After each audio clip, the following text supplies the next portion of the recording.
Today I'd like to start this video off with what is an AR-15?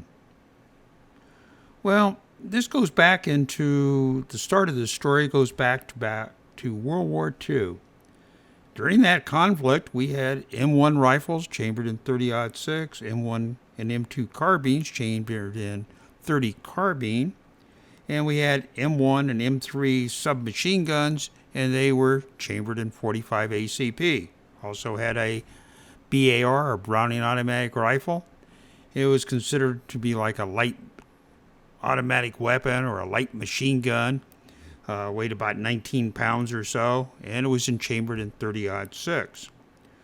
So during that conflict and everything, there was a few things that they run into. One, the M1 rifle could be improved on, and the Army wanted to look at that. They did start this project in the 1950s. Also, the 30-06 cartridge performed with with about 150 grain bullet. It was about 2,800 feet per second. And things changed. There was new ball powder that came out, and the Army thought maybe we could see what we could do with this cartridge. Well, they were able to shorten it about a little more than a half inch. And on that cartridge, their cells 30 caliber with a 147 grain bullet. They were getting the same velocity. So they elected, well, maybe we can turn around and have a new rifle chambered for that. So anyway, they started looking at, in the 50s, a new infantry rifle. And there was pretty much three contenders that came into that. There was the T-44, which was a Springfield Armory entry, and that is what won the contract. That became the new M14. We also had a T-48, which was a FN, FAL rifle, and there was an AR-10. Well, the AR-10 did not win the contract. It was very promising, looked like a good rifle. Some other countries used it. Same thing with the FAL. It was a good rifle. The M14 was also a good one, and the Army elected to go that route. Later, there was a project they had going on, which was a light rifle project in .22 centerfire. So the story goes, we'll talk about how we got there with the AR-15. So who is AR, or Armlight? Well, they're a subsidiary of Fairchild Aircraft. Fairchild Aircraft, during World War II, they produced some airplanes, notably the C-119, called the Flying Boxcar. So they were an aircraft factory. And they had a shop in Hollywood that someone started, and the president was interested in rifles and stuff because he was a hunter and liked this stuff. This is the Fairchild president. So we get into looking at some R&D. So they wanted to use, Armlight did, some aircraft materials, basically aluminum, maybe some composites or plastics in building this, so they could have a lightweight weapon. And so they started producing weapons to look at, and they had several that went through their project. There was an AR-1, went clear up to the AR-15. There may have been some others after that. There was an AR-7, which was a rifle that was used for survival rifle. The gun inside the buttstock, and it would float if it happened to get in the water. Then you assemble it. I have seen some of those, and they were interesting type weapons.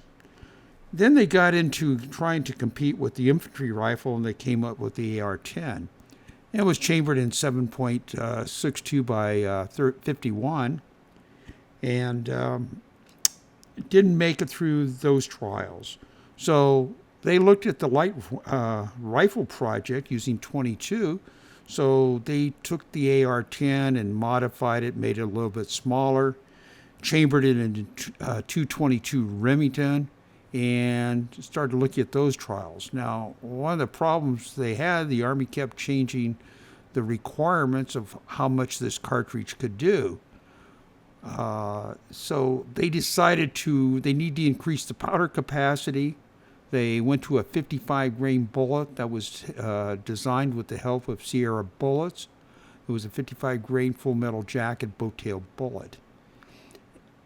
Continuing, and that was called the 222 Special. Springfield Armory also looked at doing this project on it, and they came up with a cartridge which they called the 224 Springfield. Well, those rounds did get standardized, and they did become civilian rounds. The 222 Special became the 223 Remington, and the 224 Springfield became the 222 Remington Magnum. Anyway, Colt bought the rights from Armlight for the production, because when Armlight produced this thing, they were really a research and development shop, basically doing it. They had no production capability of producing these in large quantities. So Colt had it, and looking at it as far as selling it to the Air Force, there's a story where Curtis LeMay looked at it at a barbecue, shot it a few times, and was very impressed with it because he needed to replace his M1 carbines that they had, because they were basically from World War II and used in Korea, and so those weapons were getting a little bit aged. So he was looking at buying some of those for the Air Force. Army Special Ops also looked at it as a rifle and then went into Vietnam early because it was thought it might be good for jungle warfare, and they sort of liked it. One of the things that the original firearms that went into Vietnam, the original AR-15s, they had a 1 in 14 twist rifling on it. Well, when they hit anything with it, with light people having light clothing on, it happened to have a very traumatic effect on the body. When the thing hit, it would destabilize a little sooner than one going at a faster twist rate. So these things were very effective. However, the twist rate, when they went into looking at for the Army and even the Air Force, they wanted something that would stabilize it a little bit more, especially for cold weather and stuff. So it wound up being a 1 in 12 twist. So this was the first ones that came out. The Army did not like no forward assist on it. They wanted to have some way of actually closing that thing and not just allowing spring pressure. Now, Eugene Stoner didn't think it was necessary. It's probably not a good idea, but the Army insisted on it. So that became the M16s for the Army. First M16s that came out of the Army were experimental, and they were called XM16E1s. This went to about 1967, and then the Army adopted it as the M16A1. All the military AR-15s at that time were selective fire. You had safe, semi-automatic, and full automatic. And that was how they were produced. Now, talk about the civilian models. Colt decided that maybe there would be a market for this in the civilian side, a semi-automatic, lightweight rifle. So they went to the Treasury Department. They had about 9 changes they wanted to do to the AR-15 so it would not fire fully automatic. The Treasury Department bought onto it, except one thing they wanted added, which was the upper receivers would not fit onto the lower receivers of the M16s. And there was a change where the pin was at a different size, and Colt had that. Okay. So they approved it. It went into production in 1964. And that was how the civilian one got there. It was basically it was called the AR-15 or SP1 model, and this is the civilian ones. I actually owned a SP1. I got it back in 1966, November. So it was typical. I think it was about 4004 was the serial number on it, someplace in that range. And Very interesting weapon at the time. When I got it, it was more of a, not a hunting rifle. It was just something to shoot. I actually shot him in the Army before I got out.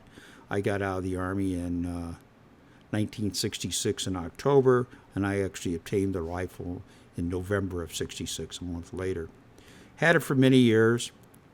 One of the things that I used it for is, besides plinking and just having fun with it, I decided I wanted to go into shooting competition in what they called NRA high-powered matches. Well, they needed some type of military action type thing that would work, and I shot basically service rifle into the thing. And one of the requirements was either an M16, which would have been an AR-15, an M14, or a M1. So going in there, the rifle, it wasn't too bad. I could have probably obtained groups of about 2.5 inches is about the best I could get with reloads on it.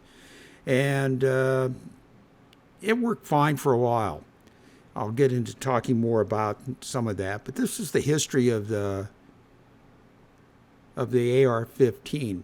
And when they did change it, it was semi-automatic only. There was no fire groups on it, and it was designed for the civilian market as any conversion. But a lot of weapons come from the military to the civilian market if it's feasible for the manufacturers to do that, and conforms to civilians.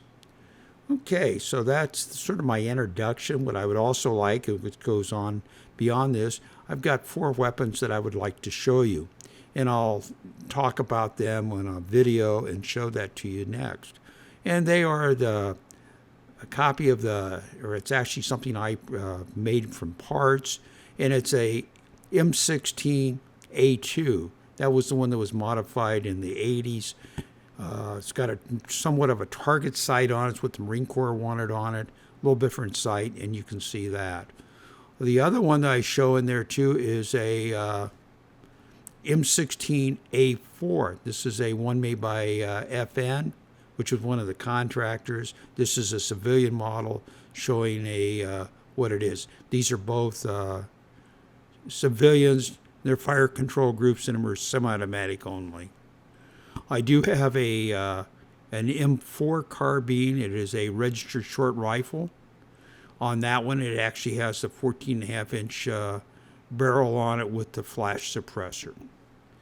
And then my last one I'm going to show is a Mark 12. And the Mark 12 is very interesting. It was something developed for special ops. Both the Army used it and the Navy. The Army used the Mod 0, and Navy used the Mod 1. So you'll take a look at those. And so anyway, this is my video. Next we'll go into that. And before I get into that, I'd like to show a couple pictures of a couple of different books that I got information from. One is called The Black Rifle, and the other one is called Black Rifle 2. Now, these books have got a lot of good information. The Black Rifle, the first book, it deals with the military AR-15 going into the M16, and a lot of other good information. The civilian information is given into Black Rifle 2. It continues on after in the history of the AR after the first one was done. The person that wrote this book on Black Rifle 2, he does have a YouTube channel called Small Arms Solution. If you have a chance, you might want to look at his videos. He does talk about the different firearms and stuff, and so it'd be a worthwhile looking at it if you have a chance. Anyway, I'm now going to go ahead and show the rifles that I have. And another thing I'd like to talk to you before I go too far with this on showing the rifles that I have, I want to talk about the cartridges, or the cartridge in this case, the 223 Remington, which is the 5.56 NATO. Now, that cartridge is a varmint cartridge. It's a little more powerful than the 222 Remington, which was designed to be a varmint cartridge and a bench risk type cartridge in the 1950. It is really sort of underpowered for any type of big game. People are now using it for hunting. Some people are using it for deer. At the time, there was restrictions on a lot of states that you couldn't have anything smaller than a 24 caliber bullet and used for deer hunting or big game. And some of that has changed. Is it very lethal? It is so-so. It is nothing. It's not like a 7.62 NATO, which has quite a bit more power. It's a full round. It has a much higher range. I have shot 223s even with the M855 rounds in them, which is the 62 grains steel core bullets. You start shooting out 400 yards, 500 yards, and they don't make a big splash or big hit on a silhouette target. If you shoot on a 308, I mean, you hit 800-yard steel targets, you can hear them hit. So this 308's got a much more powerful round, a much just a better type long-range cartridge. Now, what does this really mean? In the media, in our political group that's running the country right now, these are extreme weapons, extremely powerful. They talk about them as being killer machines, and that's all they're designed. It is not really true. This thing was designed for the civilian market, where you want to shoot, varmints, which could be prairie dogs. It's really not that set up originally accurate. Maybe coyotes, something in that range. So you're not really looking at a real powerful round. This thing is not all that great for power as far as big game or anything else. Now, getting into it in combat in Vietnam, that was a jungle warfare. Things were pretty close in. It worked pretty good in that range, but it was not designed to go, 400 or 500 yards. I think if you look at the M14s, they were like 460 meters is what their range was on them, or the effective range. If you put a bipod on them, it was 700 meters. So, and they had enough power. If they hit someone at that range, yeah, it would take them down or incapacitate them somewhat.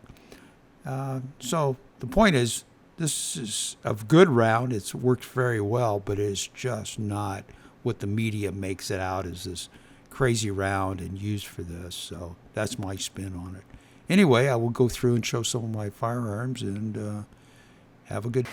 Hello, my name is Tom Elliott. I'm going to be doing a video today showing some of the ARs that I own and talking a little bit about them and some of the different features. The first one I'd like to start off with is it is based on a M16 A2. This is the second type on the rifle that the Army has actually modified. There was the A1 and there were some experimental ones. Now this is a civilian rifle, so it only has the fired group control of the semi-automatic. It is not a fully automatic rifle, therefore it is legal to own. Some of the changes that they did from the lightweight barrel, and I have owned several of those. I've owned a original Colt SP1, came out in 1966 when I obtained it brand new, and I've actually put together some an XM M16 E1 and a M16 A1. So there was the experimental ones. Those are also civilian models with the semi-automatic group only, trigger group in there, fire control. So talking about where did they make the changes? Well, first of all, in here they went from a triangular handguard to this round one right here. Got a little better control.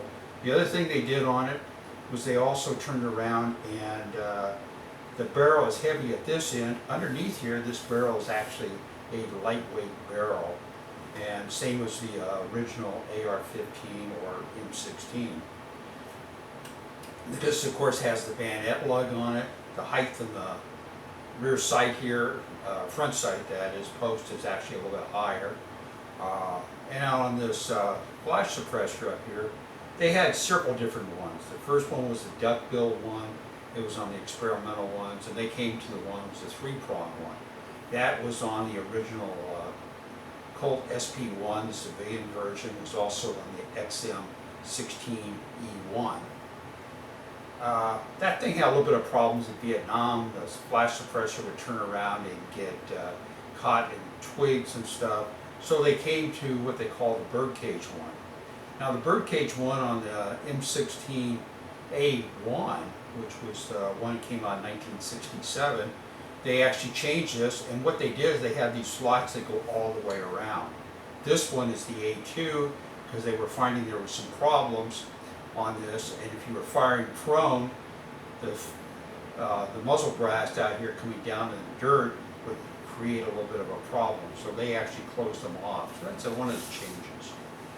The other changes on this thing when we look at it is on this rear sight. The original first sights they had on there were not too well used. This was more of a Marine Corps type that wanted it, and it's more of a target type sight.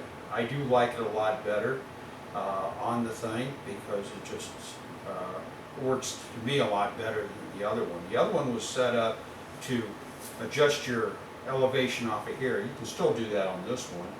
And then over here on this rear sight, you adjusted the windage. Well, the windage is still back here, but we can also adjust with this. Once it's sighted in at 100 meters, we can now turn around and adjust this and match it to whatever we need to. Typically, the Army sighted these things at 25 meters, and they had targets that were marked, so it would give you your zeros at 100 meters or whatever. Also on the original type, or the original civilian ones, we did not have the forward assist on it. And the Air Force version of the M16 did not have it. Now, that came out of because the Army decided they wanted to have a forward assist, being able to actually manually lock the bolts up if they didn't lock up.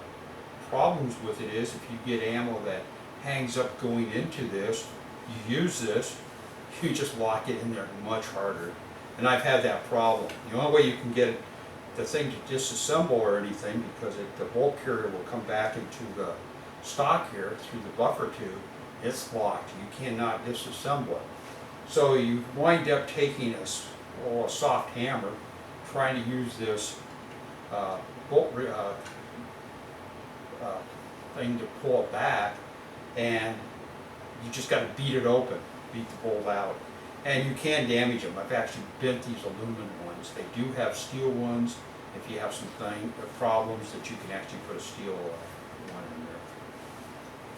Looking at the thing, the original Colt SP1 came with a magazine, and it was an aluminum style magazine like this, but it did not contain 20 rounds. It was a 20 round magazine, but they put a spring or a piece of sheet metal in there that would loop around, and you could only get 5 rounds in the magazine. You could remove that, which I did, by just pulling the back cover off and taking it out, and it wasn't a 20 round magazine.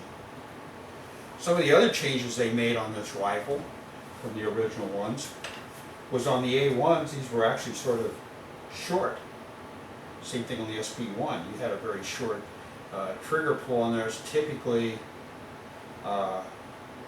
shorter than I like. Now, what I did with mine, I've actually wound up getting a spacer that I could actually put in here and would lengthen it, and you had a little spacer that you put in the back so you could lock it up. With this, the A2 version, they actually have it long, and the fixed sling swivel back here doesn't swivel, but the connection is solid, where the other one actually would bend a little bit. This is a much better design. It's held in by the bolt on the rear here. So this is looking at the M16A2 and how it works and some of the changes on it.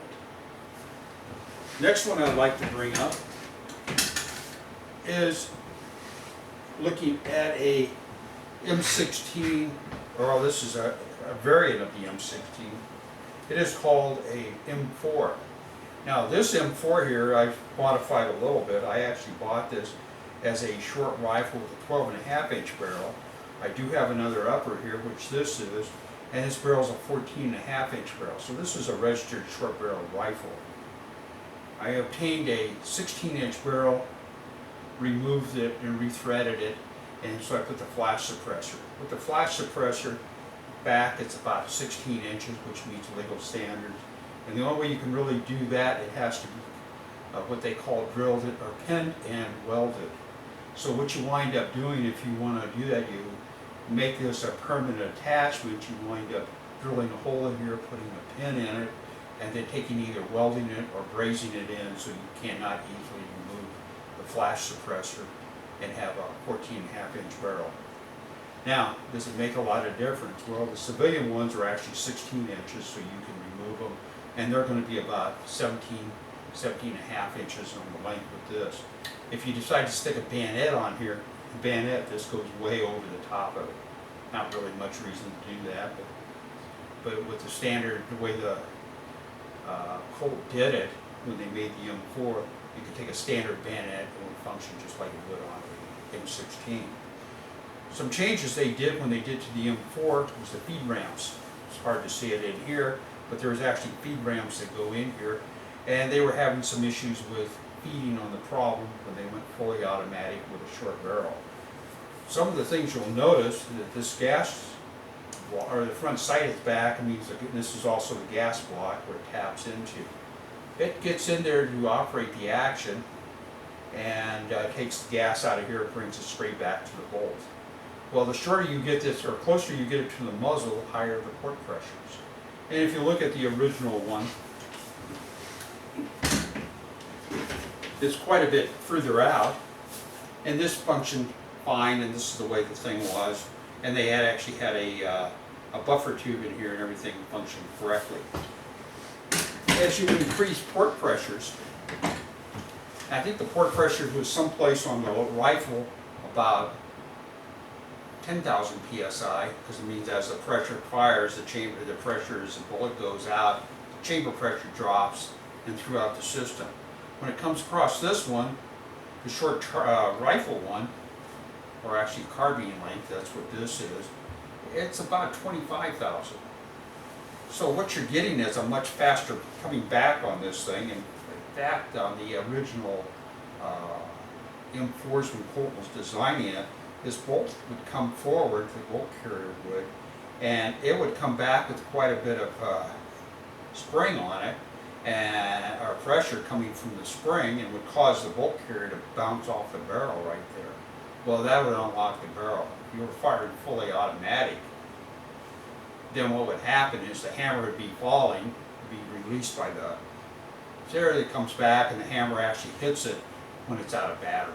So they were having issues. So they actually went through and changed the buffers. And there's different buffers you can buy. You can get the standard one for the semi-automatics, which was one. They also have several heavier ones called H's. Or an H1 is the one of the ones that are a little heavier. There's an H2, H3, and even an H4. And what they do is they have in there in the buffer steel ring or disc in there. Well, as they did it, there was something like 3 heavy discs, or 3 steel ones, and they started changing them out with tungsten. So if you get to an H2, it's got 1 tungsten in there. The original H, or the original H had actually had, the original H had 1 tungsten, the H2 had 2 tungstens, and H3s have 3 tungstens, and the standard carbine one had just steel ones. So it would increase the thing of the bolt going forward, and as the bolt carrier went forward, it would keep the bounce from happening. Colt also did some other ones, and it gets into the semi-automatic fire. Why does that make a real difference? Well, it really doesn't on semi-automatic fire. But this one also has what's called a binary trigger in it. And this trigger, if you push it over to fully auto, it shows here, it doesn't mark it anything, but it is what they call the binary trigger mode. I pull the trigger, it fires normally. I release the trigger, it fires again. So this rifle has a binary trigger, and these are legal according to the ATF. They've actually got technical ones, reports from them, and they said that this trigger is a legal trigger to have because it only fires one round per function of the trigger. So the definition of a machine gun is it fires multiple rounds with a single function of the trigger. How fast will this fire? Well, you can fire this thing about as fast as you can a fully automatic. You can empty a 20 or 30 round magazine in approximately 3 to 4 seconds, depending how fast you pull your finger on it. Is it accurate? At that rate of fire, it's just like firing fully automatic. If you're 25 yards, you're all over the target, you're probably not getting much. And so that one does have this in there. I will talk a little bit about it later, what the purpose of the fully automatic and lightweight rifle like this is. And so the next one I would like to show is this version right here. Now this is a factory rifle right here. The other two were built out of parts that I bought. And this is a factory rifle. This is a FN manufactured by them.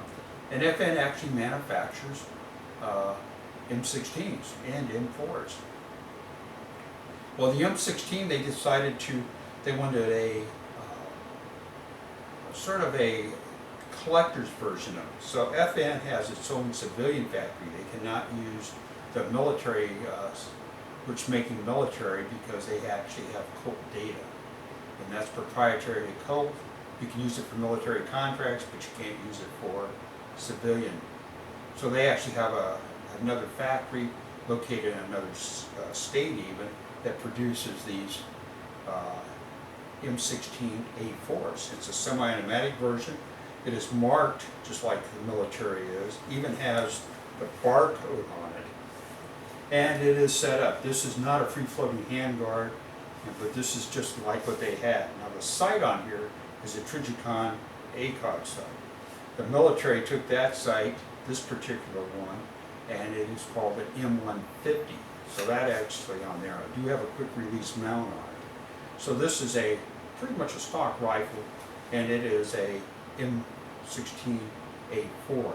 Now this is the same rifle basically that the Marine Corps uses, except they have a fully automatic one.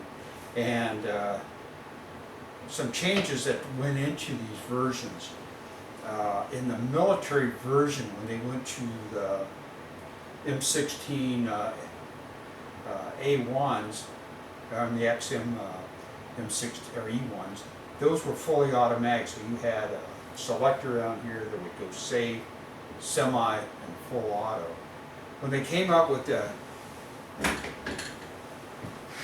HU version, they had burst rate on here, and that would give you a 3-round burst, maybe, because there was a cam in there cycle. So when you fired it the first time it burst, you may get 1 round, 2 rounds, or 3.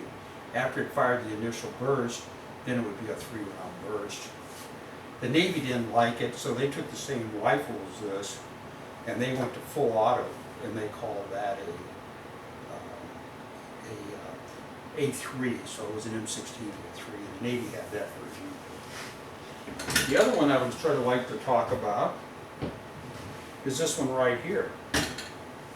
Now, this is a upper on here, is actually a from the original company POI, and it's a Mark 12. Now this Mark 12, I bought the upper from them, and they actually produced them. There was a Mark 12, Mod 0, and Mod 1. This is a copy of the Mod 0. The Mod 0 was made for the Army. The Mod 1 was made for Navy. And there's a few differences on the handguard, but basically you're about the same. This has got an 18-inch Douglas match barrel on it. It does have a suppressor. That is an actual suppressor from the company that made them for the Mark 12s. And on the trigger system and everything, I actually put a Geisel match trigger system in this. I actually have a Magpul stock on the back. The original one didn't have it. They actually set them up to be able to take this whole upper and put it on an M16A1. Now they wanted fully automatic fire. If they did it, it would shoot the barrel out. The barrel wouldn't be as accurate or anything. Why did they do that? Because it was set up for Navy SEALs or special ops, and if they got into a firefight, they wanted to have some way of firing weapons fully automatic to disengage. So those were on there. But if you used it, you'd shoot the barrel out and you'd have to get a new one. This was really set up for a sniper on it. Type rifle. The scope that they set up originally with it, and they had many scopes they could use, typically it was a Leopold Mark IV, 3.5 to 10 power. This scope that you saw in here now is a 4.5 to 14 Mark IV. So it's very similar to the scope I had in here, and it's got just like the military one. So this is pretty much like the original Mark IV, or I'm sorry, the Mark 12. Different magazines. This is a copy of our, this is actually a Colt AR-15 magazine, so this is actually what the original looked like, 20-round magazine, and out of aluminum.